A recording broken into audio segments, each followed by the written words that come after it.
What is happening, everyone? Welcome to GBALL Vision. I hope you're doing awesome today. We have an unboxing to dig into. Now, this was sent into the channel by this company for me to take a look at, do some testing on, and so on and so forth.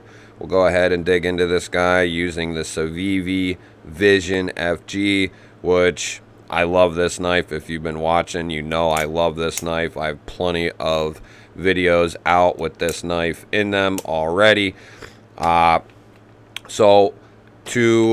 we get into this, I have some other knives from this company that still have some testing that needs done, and it's mainly outdoor testing for the knife or two that I'm talking about. And if you are interested in seeing content that's done outside with folders, with fixed blades, and with other various gear, leave it down in the comment and let me know if that's something you're interested in. That is something I plan on doing here as it cools down and cooler weather starts to kind of hit the area. There will be a lot more outdoor content and testing of a lot of knives into the winter time. It is something I've been looking forward to doing for a while, and I am actually set up at this point to kind of do that sort of thing. When I initially wanted to do it, I was not really geared up for something like that. Could I have done it? Yes. Would the quality have been very subpar? Yes, but it was that way anyway. But I am now set up and geared up to go outside and do some filming, have good audio, have good video. So I'm pretty excited about doing it. Let me know down in the comments what you think about some outdoor activities. So what we have a Nedfoss company knife sent in. This is the Mieba, or the Mieba, I believe it is pronounced. I'm not sure. One of the two, Mieba or Mieba. And it looked pretty interesting. They asked me if I would like to check out a knife or two, and I said, yeah, send that one along. I like the blade shape. I like the look of it. I like the steel. Now, if you are not familiar with Nedfoss, you know, a lot of their knives fall under that $50 price point. You know, very affordable stuff. And from my experience, what I've had on the channel, very well-built stuff, overbuilt stuff, which is not a bad thing. And so far, so good with the experience that I've had with Nedfoss. Up until recently, I have not had much experience with them. But in my short time in dealing with them, they have been very pleasant to deal with, very easy to deal with. And their products seem to hold up very well. So with the knife, you get a nice little pamphlet. And I want to go back to the box real quick. That looks pretty cool. You know, they're taking some pride in their packaging, and I like to see that, even if it is with a budget knife. So inside the box, you get a pouch that has a button tab. So that's a nice little touch.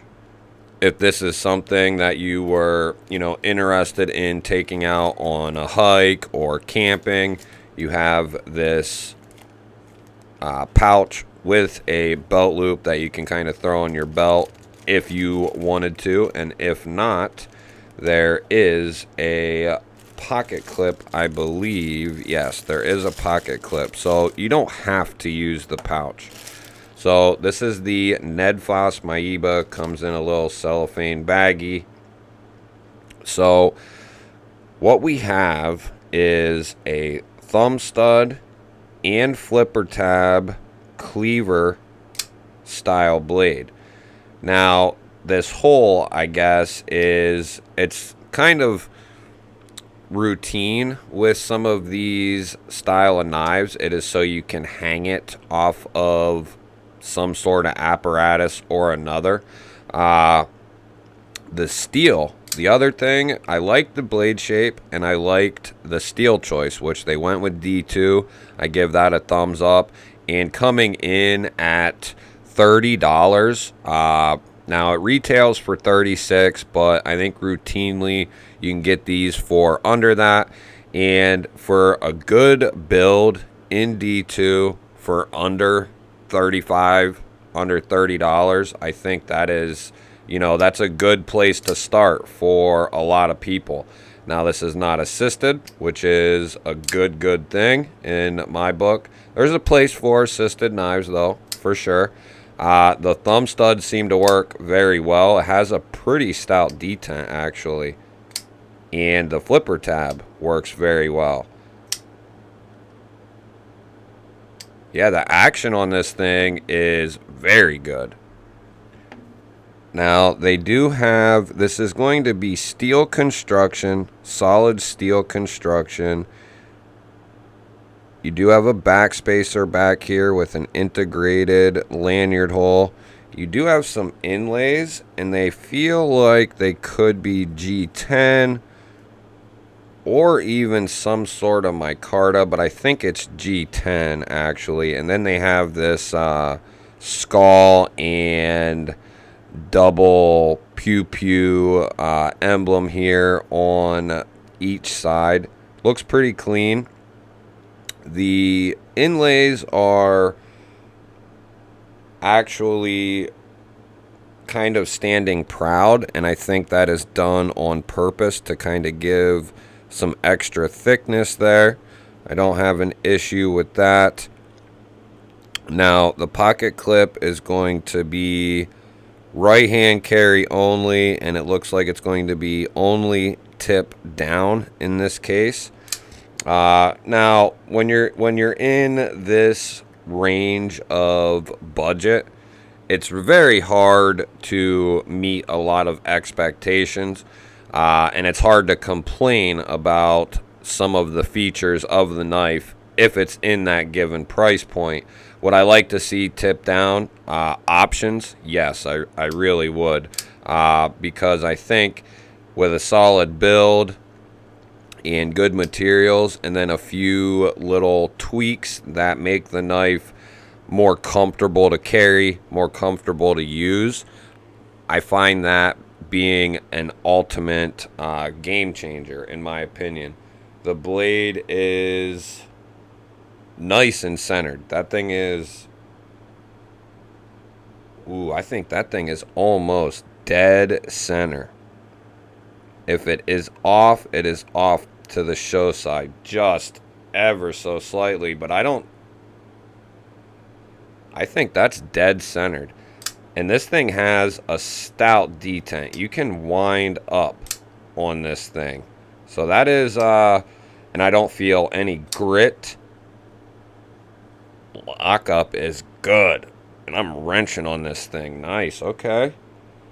Good lockup. Looks like, I don't know, 30% or so.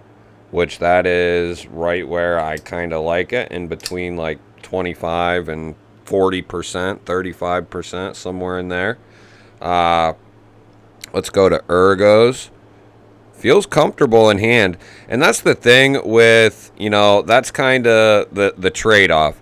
When you have a tip down pocket clip, you tend not to feel that as much because instead of the clip being down here and hitting here, it's more up in here, and you don't really tend to feel that as much, at least in my experience with some Spydercos and some other various knives that have had a tip down pocket clip.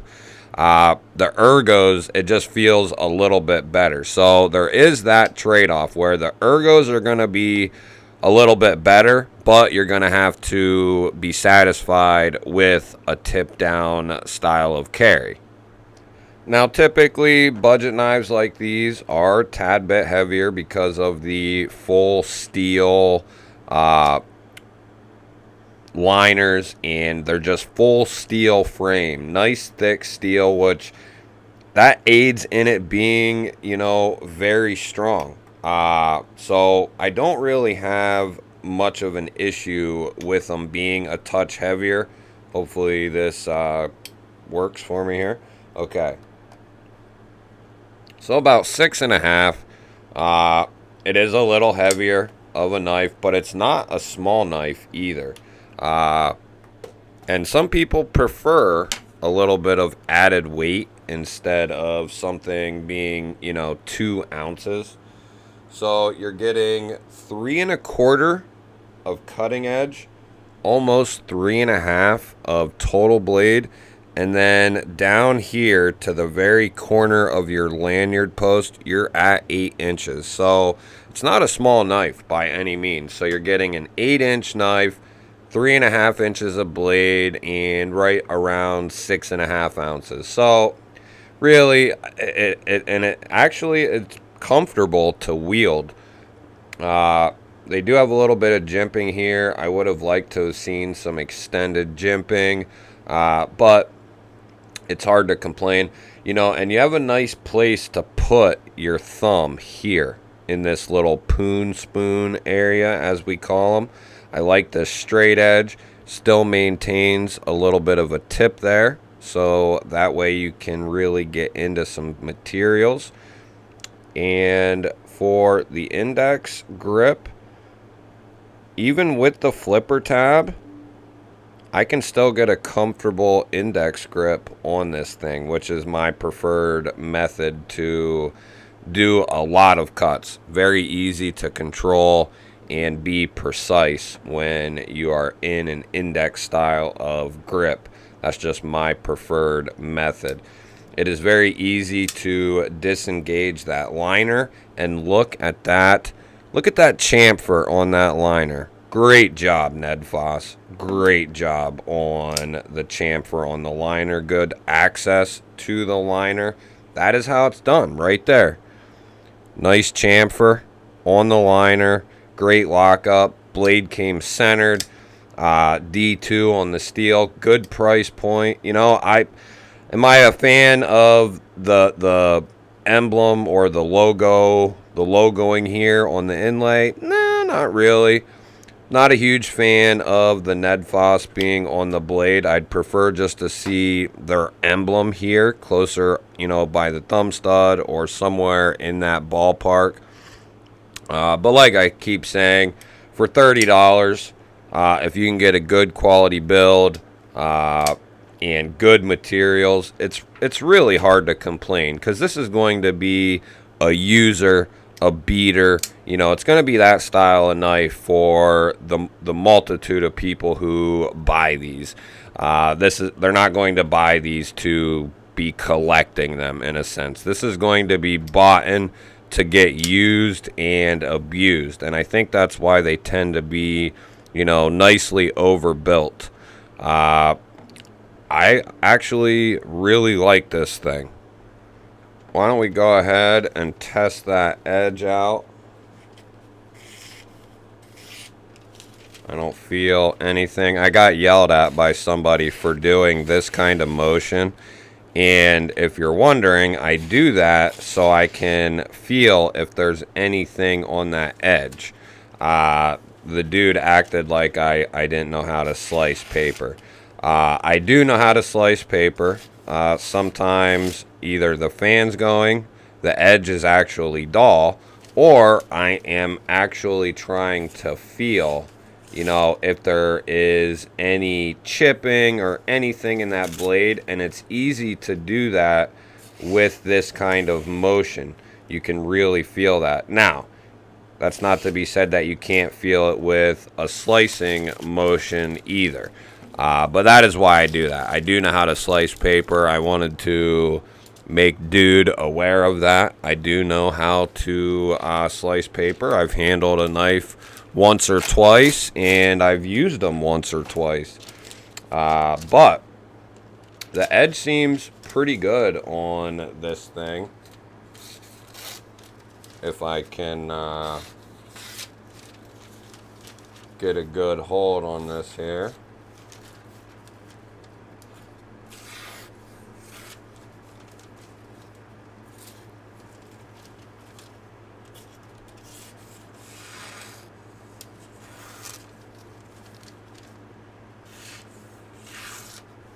Yeah, they put a good edge on this thing. This is just a first impressions, guys, and a little in-depth overview of this thing. But there will be a full overview of this guy, and there's going to be testing done on this outside. We're going to really put some of these knives that these companies have been sending me in, we're going to test them and see what they can handle, what they can't handle, and what they look like when I am done with them. And if they hold up through that kind of testing, I'm going to be game to continue getting them in and testing them. But I have a couple of Nedfosses to kind of put through some testing, and then I have some other various knives that are going to be undergoing a gauntlet of tests, so to speak. So stay tuned for that. Let me know if that is something that you are interested in watching. Give me a thumbs up, and if you're new, hit that subscribe button down below the video. I would love to have you here. Go check out one of these 2 videos that I am popping up right now. Love you guys. Catch you on the next one.